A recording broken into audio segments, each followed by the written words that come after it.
So good morning to whom good morning feeds.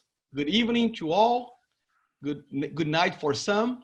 It is a pleasure, a great delight for all of us to introduce Professor Julio Rossi from University of Buenos Aires.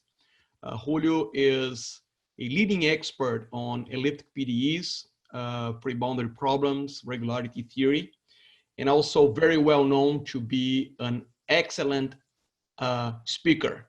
So we are delighted to have him here. He just published a very beautiful paper on spring inertia PDE and applications, and also an expository paper on the notices of the MS, which I strongly advise you all to check. So another beautiful, another beautiful article from Julio. So with no further ado, I will pass the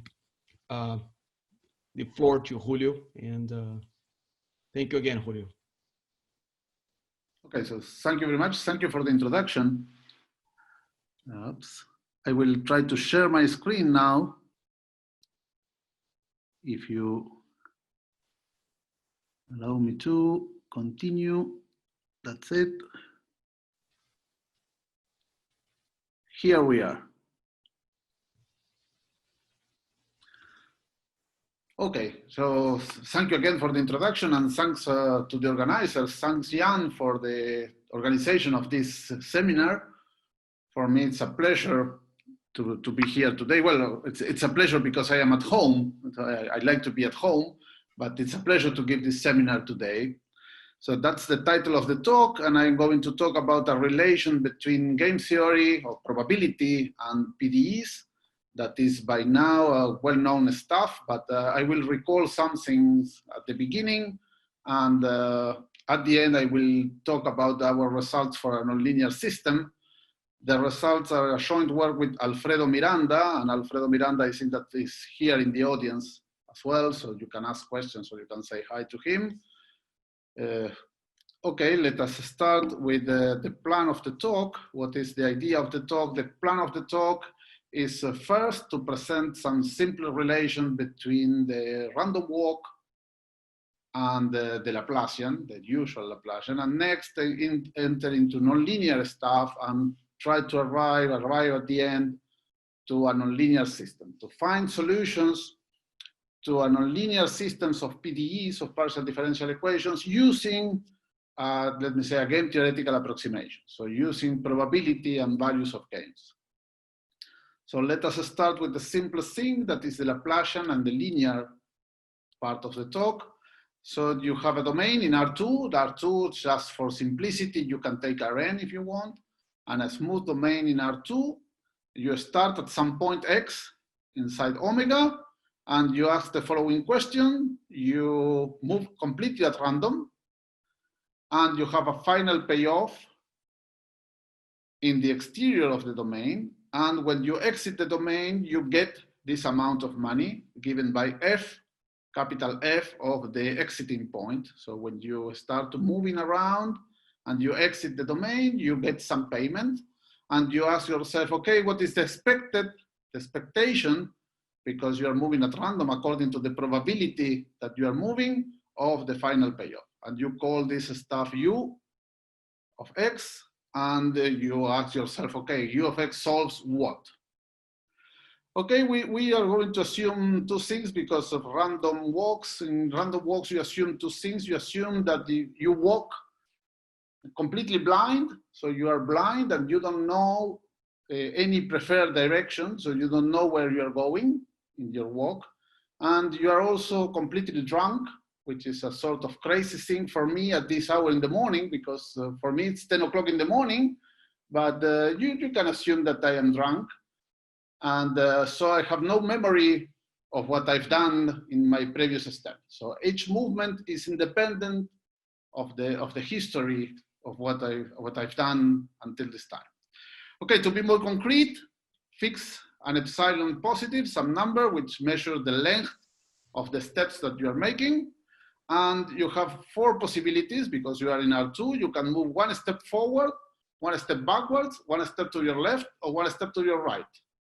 And all these 4 positions, next positions of your token of U, have the same probability 1/4, and this is because you don't have any preferred direction. So you can move 1 step forward with the same probability to move 1 step to the right, or 1 step to the left.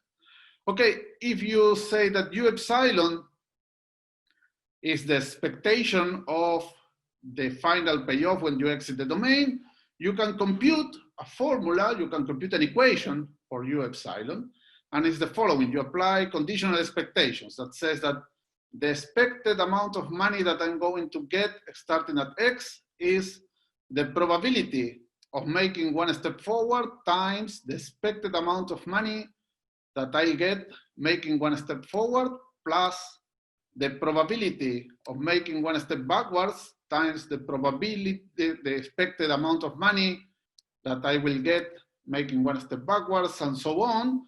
And you get this formula. If you rearrange terms, you multiply by 4 and you subtract U on these 2 sides, then you get this thing. So U epsilon is a solution to this equation.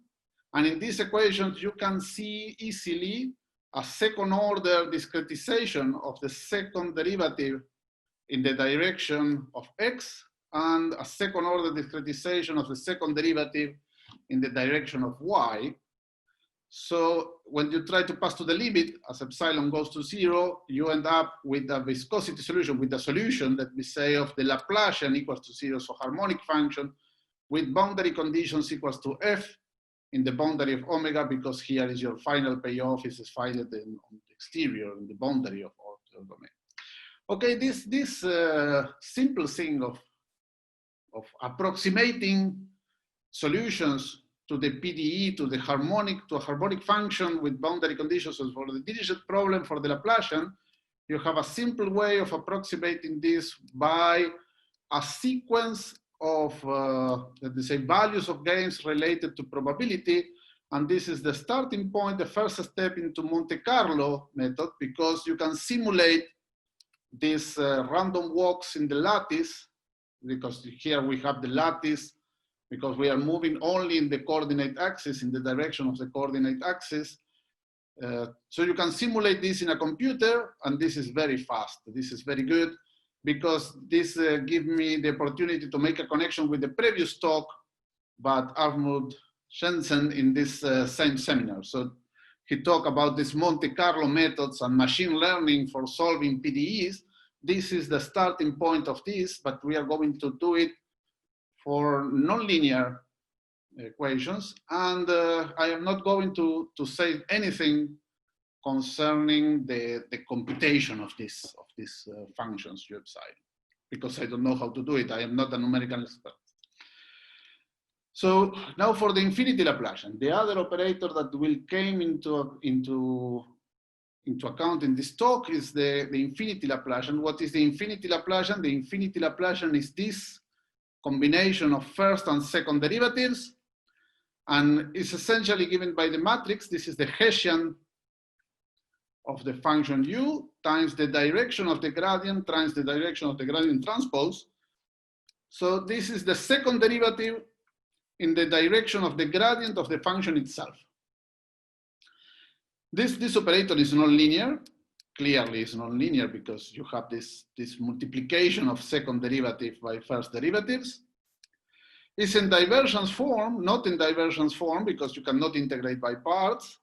It is elliptic, something that is nice because, okay, it is monotone in the Hessian,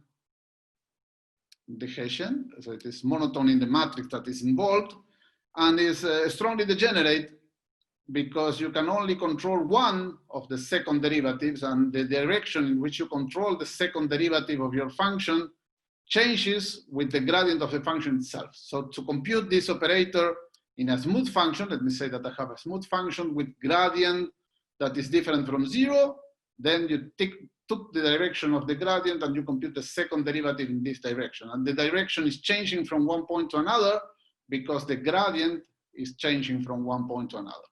And of course, you have to say something when the gradient vanishes.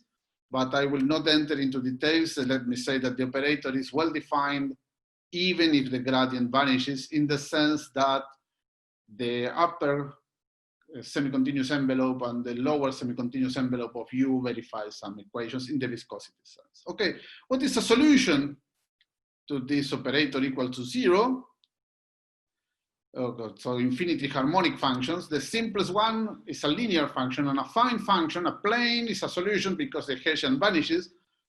But of course, this is, let me say, the simplest one. The tricky one, or the nice solution, is this one, the x to the 4 thirds, y to the 4 thirds.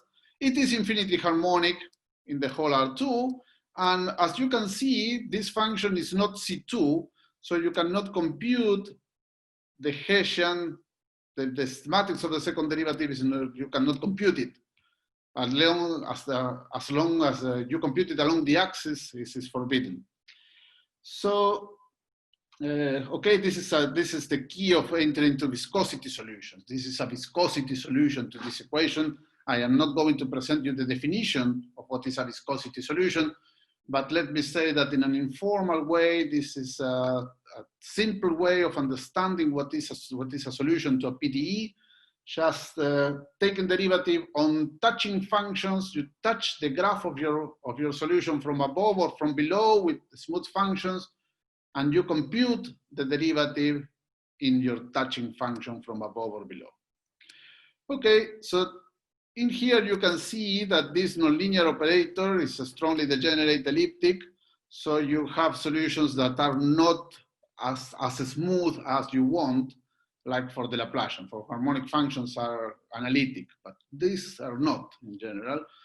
So if you want to approximate, or you want to put some numerical scheme or something to solve this equation, this infinity Laplacian, you have to take care that the error term is not going to be in general of second order, because you will not have a C2 function in the limit. So you cannot compute the error just making Taylor expansions, because you don't have enough regularity to make the Taylor expansions. That's what I mean. Okay, so concerning existence of this equation, the infinity Laplacian of U equals to 0 with boundary data F, that is the Dirichlet problem for this operator. You have existence of a viscosity solution, and this solution is related to the optimal Lipschitz extension problem. So you assume that your boundary data capital F is a Lipschitz function, and you ask yourself, okay, can I extend it in a Lipschitz way? So you can find a Lipschitz function inside omega that takes this boundary data, and the answer is yes. And the optimal way of doing this, that is the solution, the function that extends F, that is Lipschitz, and that minimizes the Lipschitz constant in every possible subdomain in omega, is exactly the solution to this PDE, to this infinity Laplacian of U equal to 0, so infinity harmonic and boundary data equals to F. So this is the geometrical problem that is behind this nonlinear operator. Okay, concerning uniqueness for this equation, uniqueness was proved by Jensen. This was the first proof of uniqueness. There is a simple proof by Barles and Busca in 2001, and there is a survey concerning this equation by Crandall, Aronson, and Jutinin. And concerning regularity, regularity is a subtle issue here, because as you see in this slide, this x to the 4 third, y to the 4 third is not C2, but it is C1 1 third. So it is little better than C1. The gradient is Helder continuous, but it's not C2. So what is known is that the gradient is Helder continuous is C1 alpha in dimension 2, but only in dimension 2, and in dimension bigger than 2, so in dimension bigger or equal than 3, the solution is differentiable. So you have a gradient, but up to now you don't have any modulus of continuity of the gradient. So this is a tricky stuff, and I have to confess that I tried to prove C1 1 third, but of course I failed.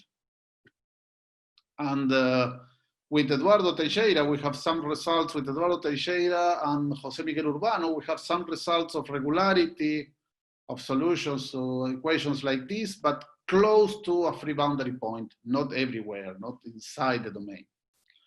So regularity, let me say that just saying that regularity is a tricky stuff, and I am not going to enter into too much details about this, but try to focus on the relation between this kind of equations with game theory, with probability.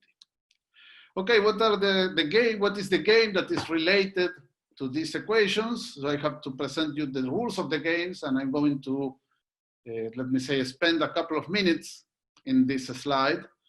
So what are the rules? This is a two-person zero-sum game. So two people play the game and they do not cooperate. They are in contest.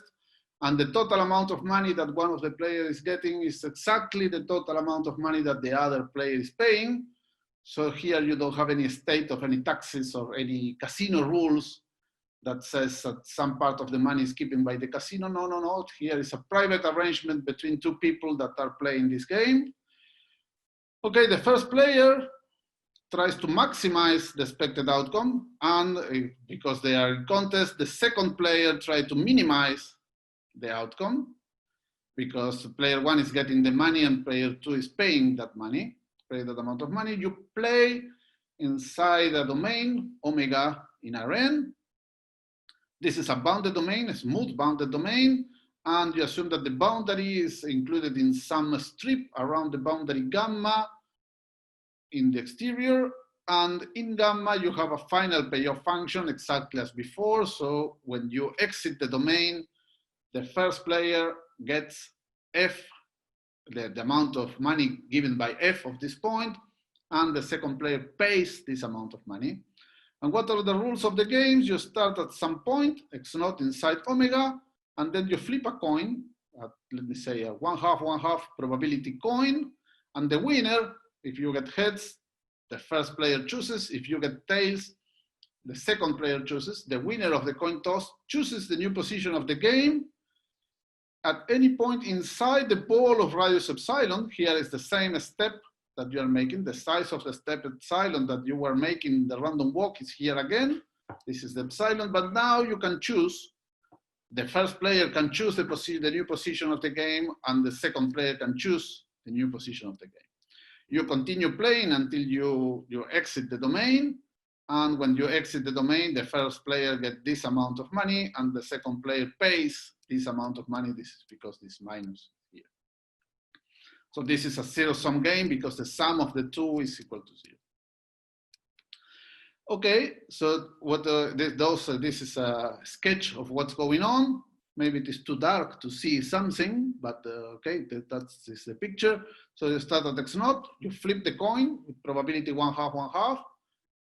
One of the players chooses, let me say that player one chooses the new position of the game, and you restart again. Here with probability 1/2, you take the ball of radius epsilon, you flip the coin, and now it's player two who chooses, and now it's player one, player one, player one, player one, until you exit. And when you exit, in this first time you exit the domain and this x2, then player one gets this amount of money, f of x2, and the other player is paying this amount of money.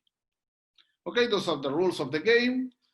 Now, if you take the sequence of states of the game, so the sequence of positions that the coin, that the token that you are moving inside the domain takes until you exit, until this x2 that you exit, has some probability that depends on the coin tosses, of course, but depends on the starting point, the starting position x0, and on the strategy of the players, S1 and S2. What is the strategy of the players? This is a new ingredient that appears here and that you don't have in the random walk. The strategies of the players is the decision of each of the two players of what point they are going to choose, the first player and the second player, inside the ball of radius epsilon at each movement of the game. So both players have to make a decision at every point in every stage of the game. And the decision gives you the probability 1/2 because of the coin tosses or jumping to the position chooses by player one, and 1/2 of to jump to the position chosen by player 2. So these strategies of this thing of strategies is not present in the random walk, in the usual random walk. When you start in the random walk, everything is a chance, everything is random. You are not going to make any decision because you are blind and completely drunk. Here you are not blind, you are not drunk, you are a smart player that tries to maximize or to minimize, according if you are player 1 or player 2, you try to maximize or minimize the expected outcome, and you have to make a decision at every step. But you still have some randomness, you still have something to compute an expected value because you have these coin tosses with probability 1/2, 1/2.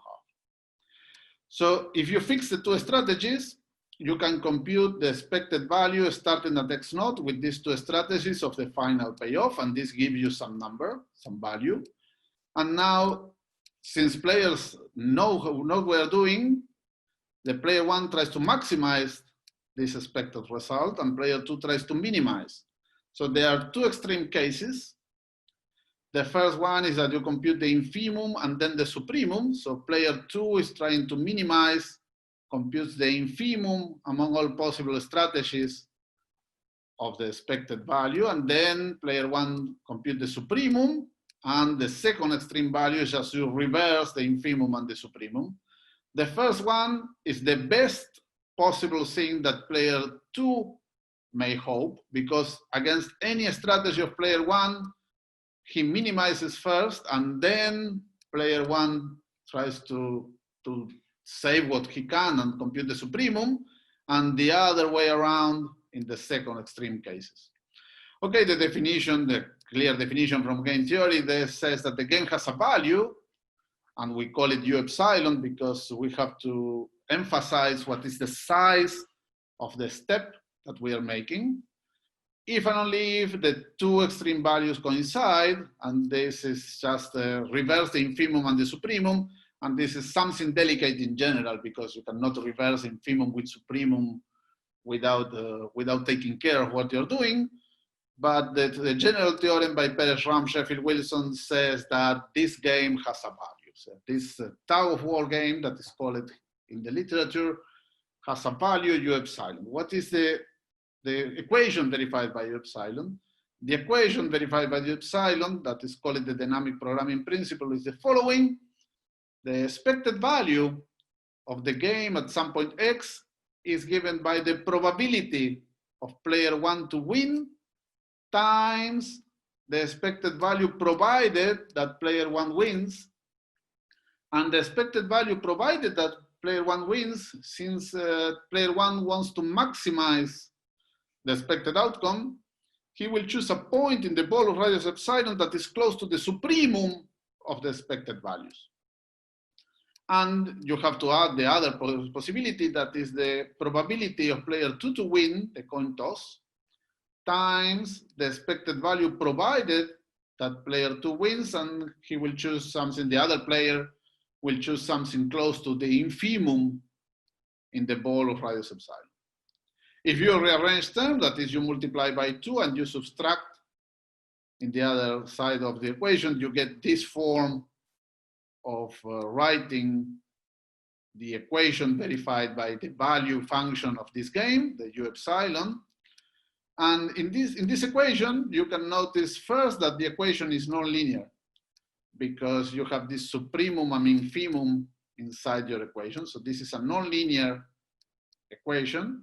And if you have a smooth function, let me say that u is smooth, and you compute the maximum, the closed ball, and the minimum, the closed ball is attained at some point, xm, capital M, little m. The dynamic programming principle reads as the supremum for a smooth function is the maximum. So this is u at the maximum point. The infimum is given by the minimum. This is u at the minimum point minus 2 u of x. And now you say, okay, the maximum, the point at which the maximum is attained is close to the direction of the gradient of u, because for a smooth function, the function grows faster in the direction of the gradient.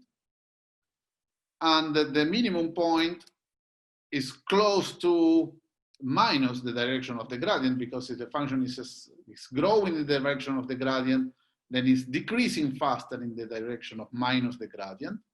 So your formula, your previous formula of uxm minus u little m minus 2u of x is the same as saying u at x plus epsilon the direction of the gradient plus v u of x minus epsilon the direction of the gradient minus 2u of x. And this, when you divide by epsilon squared, is a discretization of the second order derivative in the direction of the gradient. So what you expect is that the dynamic programming principle, this dynamic programming principle computed at this function u epsilon, is a sort of second order discretization of the second derivative in the direction of the gradient. And this gives you the infinity Laplacian, so it is not very surprising. Of course, this computation, you have to make it rigorously, and you can do it taking viscosity arguments. But the key point is to prove that this sequence of functions, this sequence of value functions of your game converges uniformly in omega bar to some function, to some continuous function. And this continuous function is going to be the unique viscosity solution to the infinity Laplacian equals to 0 with boundary data F. So in this way, Perez, Ram, Sheffield, and Wilson proved an alternative way of showing existence and uniqueness of infinity harmonic functions. And it's more than that, because you can play this game in much more general ambience than the Euclidean case. But I will stick to the Euclidean case in all the talk, during the whole talk. So let me recapitulate a little. What are the rules of the game? The rules of the games are the following. You have two players. You start with some point x naught inside omega. You flip a coin, and according to the result of the talk, if you get heads, you move. Player 1 chooses the new position, and if you get tails, player 2 chooses the new position inside the ball of radius epsilon around your previous position, and the game ends when you exit the domain, and when you exit the domain, you have a final payoff. And if you do that, the value of the game, that is this infimum and supremum among strategies, converges uniformly to some function u, and this function u turns out to be the unique viscosity solution to the PDE, to the limit PDE.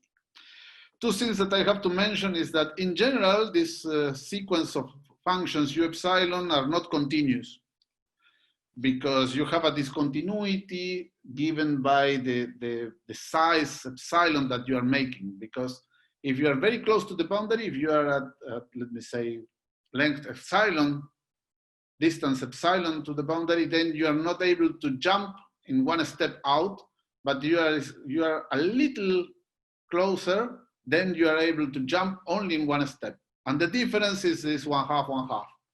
So you need to win 2 times to exit the domain, or you have to win only 1 time for points that are very, very close. So this creates a discontinuity in the u epsilon. So this uniform convergence is delicate, because you cannot use, let me say, arguments like Arcela-Ascoli theorems directly, because these u epsilons are discontinuous in general. And well, the fact that it is a solution, a viscosity solution to the limit PDE, is not surprising after these computations that you can make. Okay, if you have questions or comments, please go ahead, unmute yourself and ask. Do whatever you want.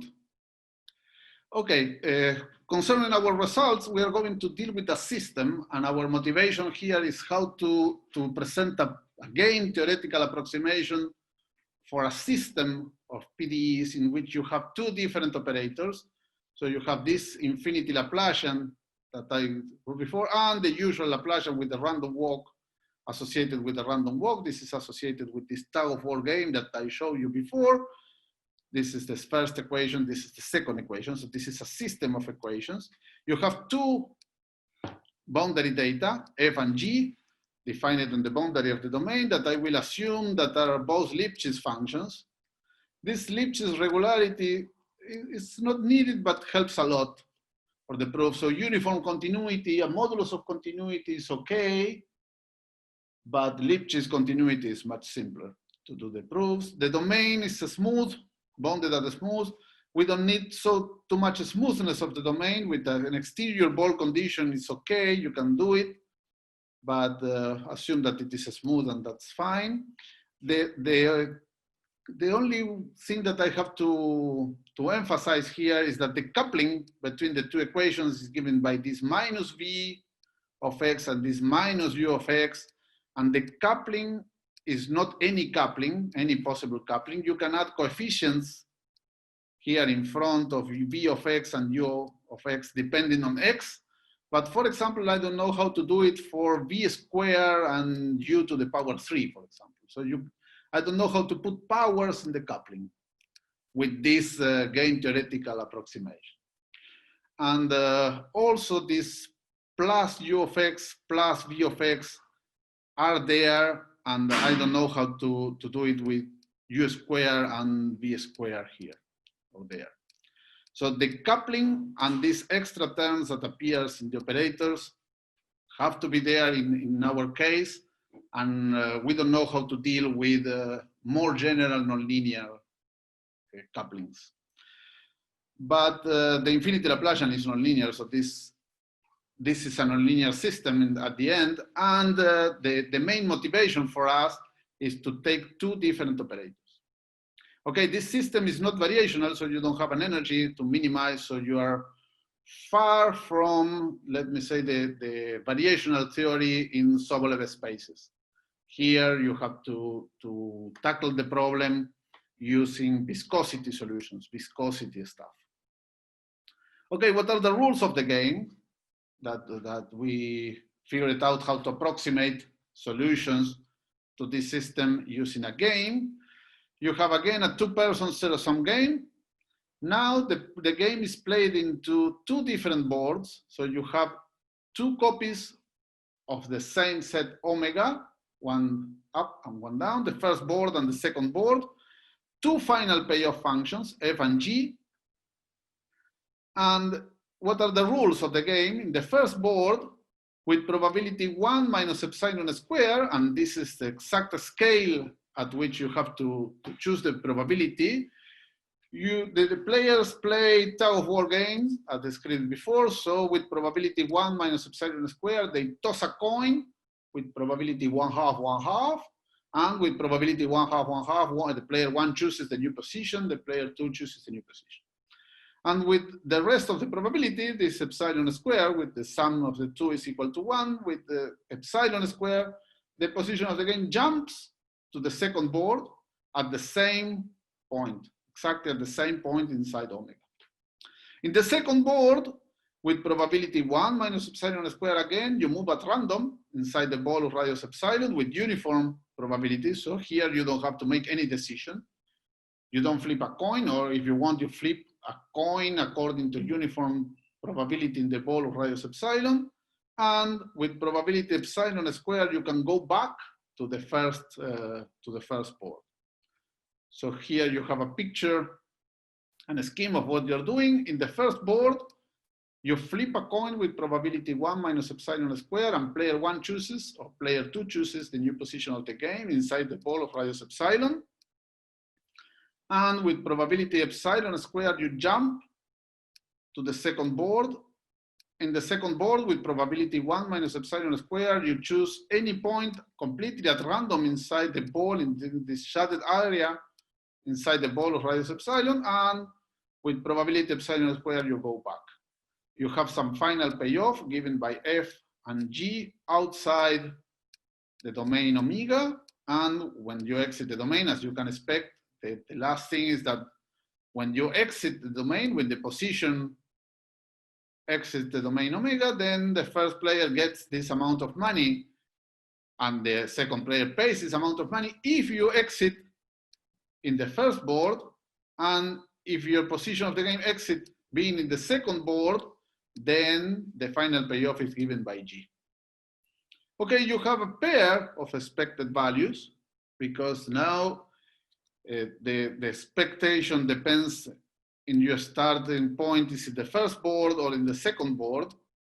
If your initial position x naught is in the first board, then the expected outcome, I call it u epsilon. And if you are in the second board, the expected outcome, I call it v epsilon. And the two are different, are going to be different because it is not the same starting here or there. You can imagine that the probability of jumping from one board to the other is so small, epsilon square is so small, that if you are close to, for example, if you are close to the boundary, this is the main step of the proof, in fact, that I will recall at the end. If you are close to the boundary in the first board, then you will end the game close to this point without jumping with very high probability.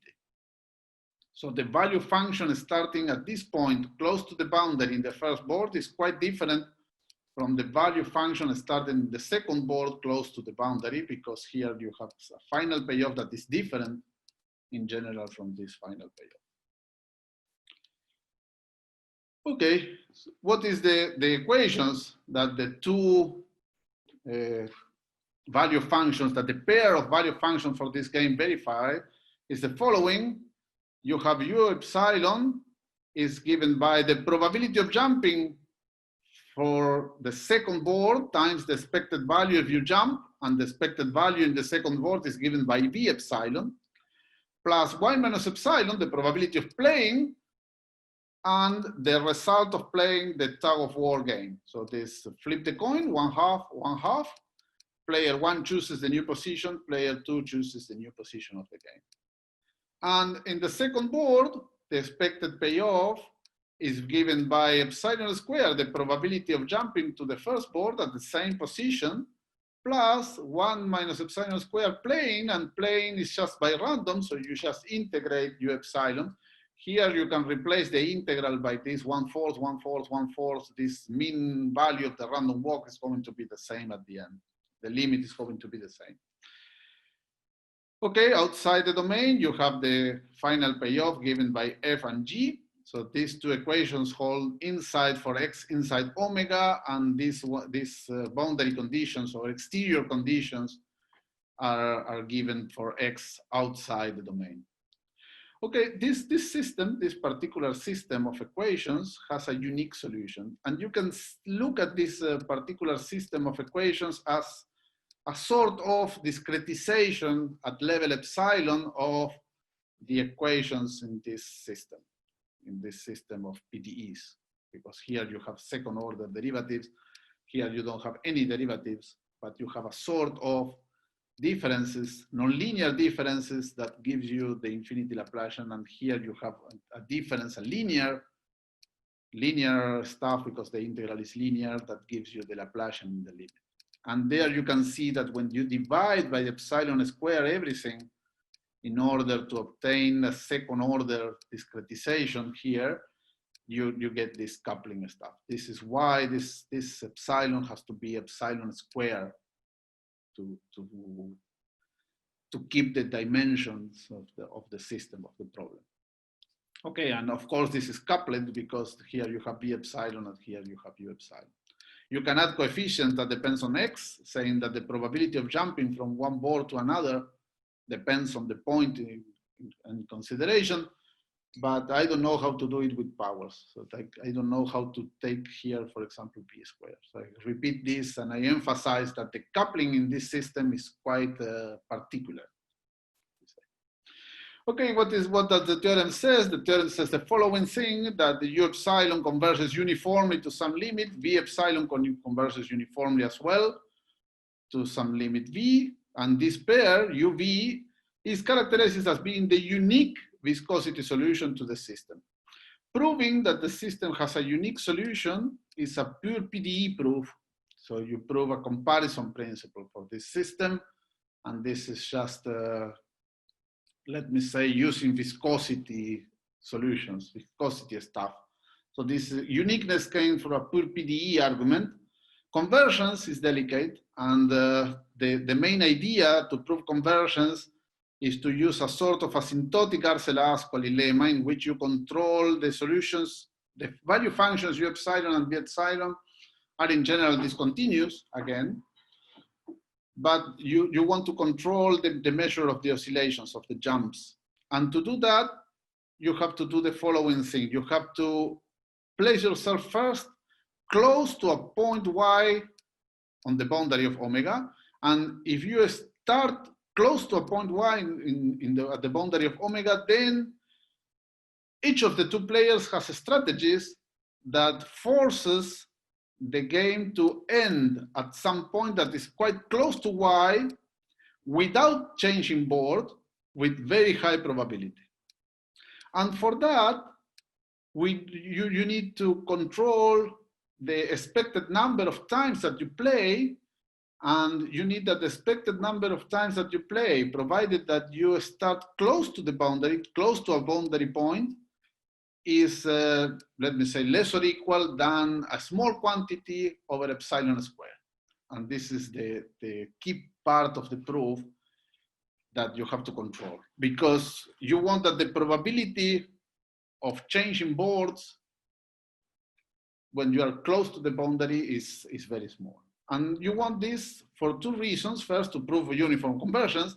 And the second thing is that you want that the limit u and v is a solution to the PDE. So you want them to verify the boundary conditions and that the boundary conditions are attained with continuity.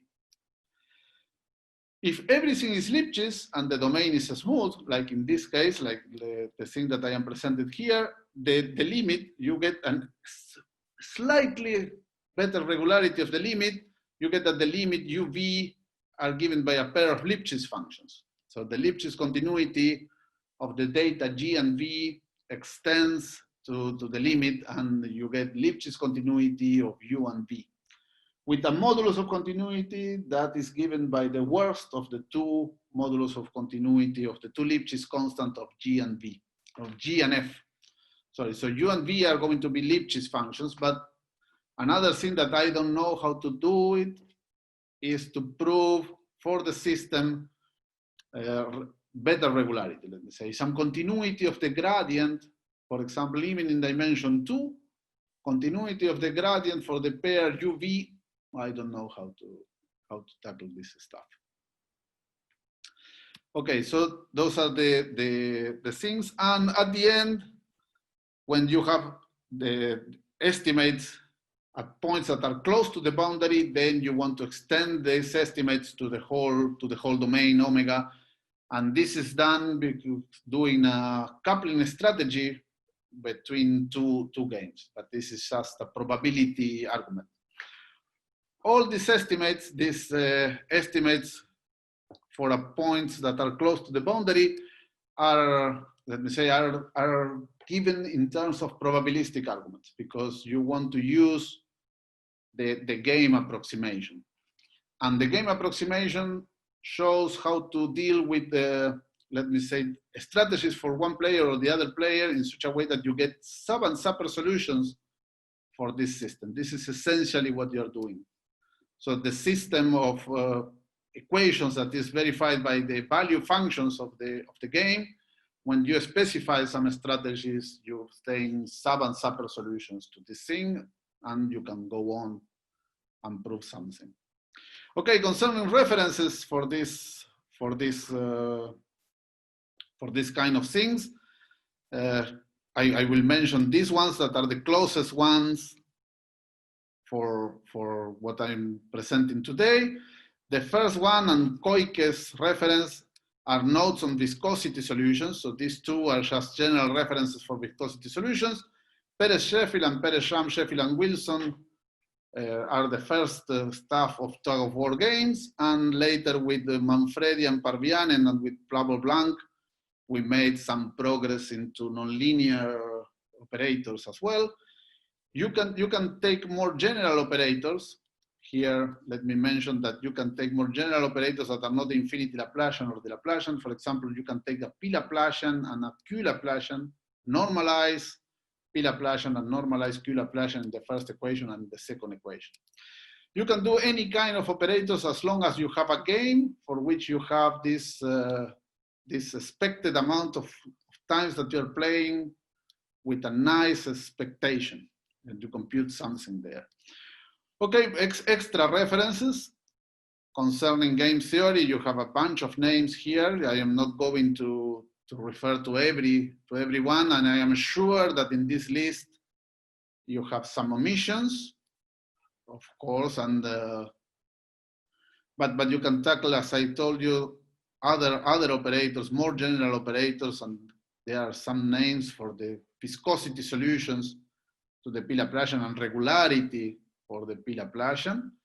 Concerning viscosity solution, I already mentioned things, and concerning the relation between game theory in this kind of game theory and PDEs, there is another bunch of names. And let me mention at the end that there are mean value formulas related to this game theoretical stuff that says that, for example, a function is harmonic if and only if it verifies the mean value formula. So the value at some point is the mean value of the function inside the ball of radius r at any radius r.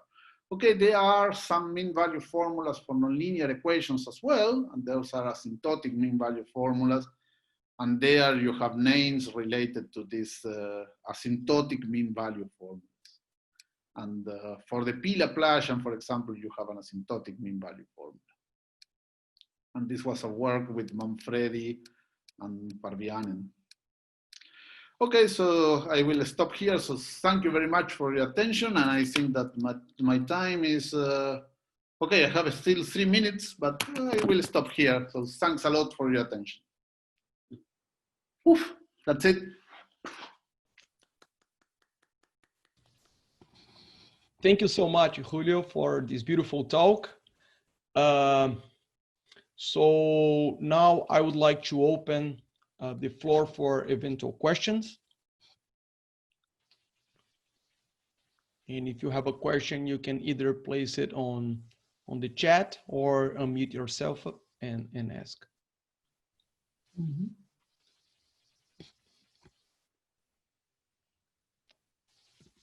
I'm going to ask the question in the information in the chat.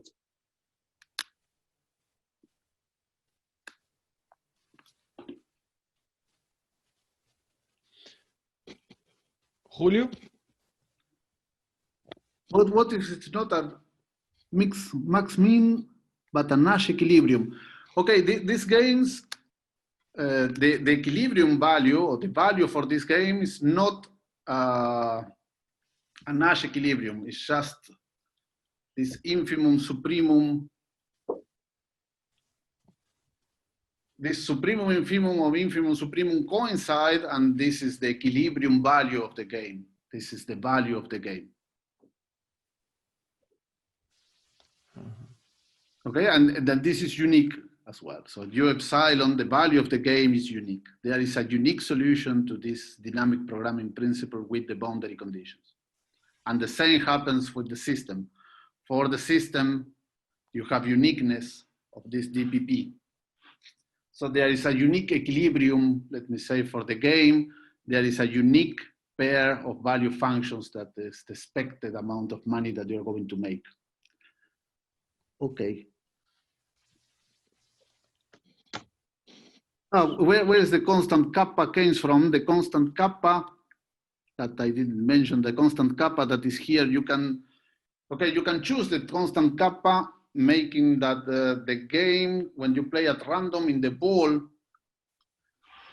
of radius epsilon, you play at random with the ball of radius, let me say beta epsilon. So you change the radius of the ball and you can select the constant kappa. And this constant kappa comes essentially from the fact that when you subtract the mean value in the ball of radius epsilon, you subtract V epsilon here, the mean value of V epsilon at Y minus V epsilon at X in the ball of radius epsilon it's not given by the Laplacian of V epsilon at second order, is given by a constant times the Laplacian. And the constant is just, let me say, the measure of the ball of radius 1 in Rn. So you have something there that depends only on the dimension. But you can adjust and take any positive constant. If you don't take any positive constant, then the coupling has the reverse sign, and with the reverse sign, I don't know how to do it. So the coupling is this coupling and not any possible coupling that you can imagine.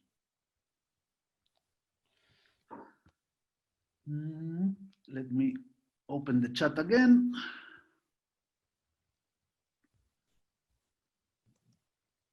The exact hypothesis on the boundary. On the boundary, for us, is a domain with exterior ball condition. So you have a uniform exterior ball condition. At any point in the boundary, you have a ball that touches the domain at that point and that has a uniform radius around the boundary.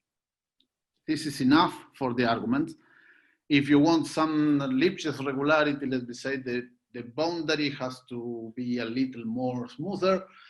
Let me say that for a C2 boundary, then you can pass to the limit and obtain Lipschitz regularity in the limit. But to pass to the limit in a uniform way, you only need an exterior ball condition. Julio, there is another question regarding eventual non-local analog of these games. Well, for the part of the Laplacian, you can imagine that instead of taking the mean in the ball of radius epsilon, you take something that is a convolution kernel with some kernel with a fixed radius, and there something can be done. But for the non-local version of the infinity Laplacian, there is also a paper for that. That is Caffarelli, Borlian, and Figali, but I don't know how to do the estimates close to a boundary point that we made here. So this I don't know. Okay, can we get an equilibrium for kappa negative? I don't know. I don't know either. As I told you, the coupling here is quite special, and we need this minus in the coupling terms. So the coupling terms that appear in the game are minus u and minus v in the other equation. So I don't know how to change the sign of that. Sure, I can share my slides. So thank you very much. Julio, just maybe one more question Sure. Regarding instead of choosing in a ball, if you choose in an ellipse, so probably adding some coefficients to the problem. Probably you will get a second order here. Here you will get a second order operator, second order elliptic operator, like the sum of aij second derivative of b respect to xij. Yeah, that you can do it as long as the ellipticity, these ellipses that you are taking, the mean values that not degenerate close to the boundary or something like this. You need the estimates close to a boundary point, and then to extend the estimates to the interior, this works okay. But close to a boundary point, you need that your game ends very quickly in such a way that the probability of jumping to the other board is very small, and you need to end very quickly and close to this point. So you're going to be there. If you are, let me say, boxing against Muhammad Ali in one corner of the ring, you are going to be dead there very quickly and with a very small probability of reaching the other end of the ring. That's the kind of game that you need to prove, or that the kind of estimates that you need to prove to pass to the limit in things like this system of equations. Nice. Maybe one more question. What happens if you have a source term? What are the probabilistic interpretation of source terms? Like instead of having the system equal to 0 in the here you have f and or h and h and w or some w. Yeah. You can do that adding a running payoff to this thing and saying that in the first board, each time that the players play, player 1 gets an amount given by epsilon squared times h of this point. And if you do that, in these equations, you get something like plus epsilon squared h of x. and in the second plus epsilon square w of x, and if you pass to the limit, I see. you obtain this thing with the right-hand side. The right-hand side that I mentioned depends only on the point on x and does not depend on u as well. It is not a nonlinear function of the expected value itself. So this is much more delicate. And for this right-hand side, you have to ask for something. We don't make the computations, but you need to ask for something in order to get the good estimates near the boundary. Maybe for continuous functions, it's okay. For a uniform modulus of continuity of the right-hand side should be enough to pass to the limit. But should be enough makes an unclear proposition because you have to make the computations, of course. Yeah, more questions in the chat. Let me. Okay, I think we don't have any further questions. So I would like to thank you, Julio, once more for this beautiful talk, very insightful talk. And I hope to see you all next week in another Spring Nature PDE and Applications webinar. Thank you again, guys. Okay, so thank you very much. And thank you again for the invitation and for the whole organization of this thing. And thank you, Eduardo, for being a extremely nice chairman, let me say. So thank you very much. Thank you both very much. Then yeah, hope to see many of you again next week for a talk by Thomas Bartsch on elliptic PDEs, nonlinear ones. Thanks a lot, and bye-bye, everybody.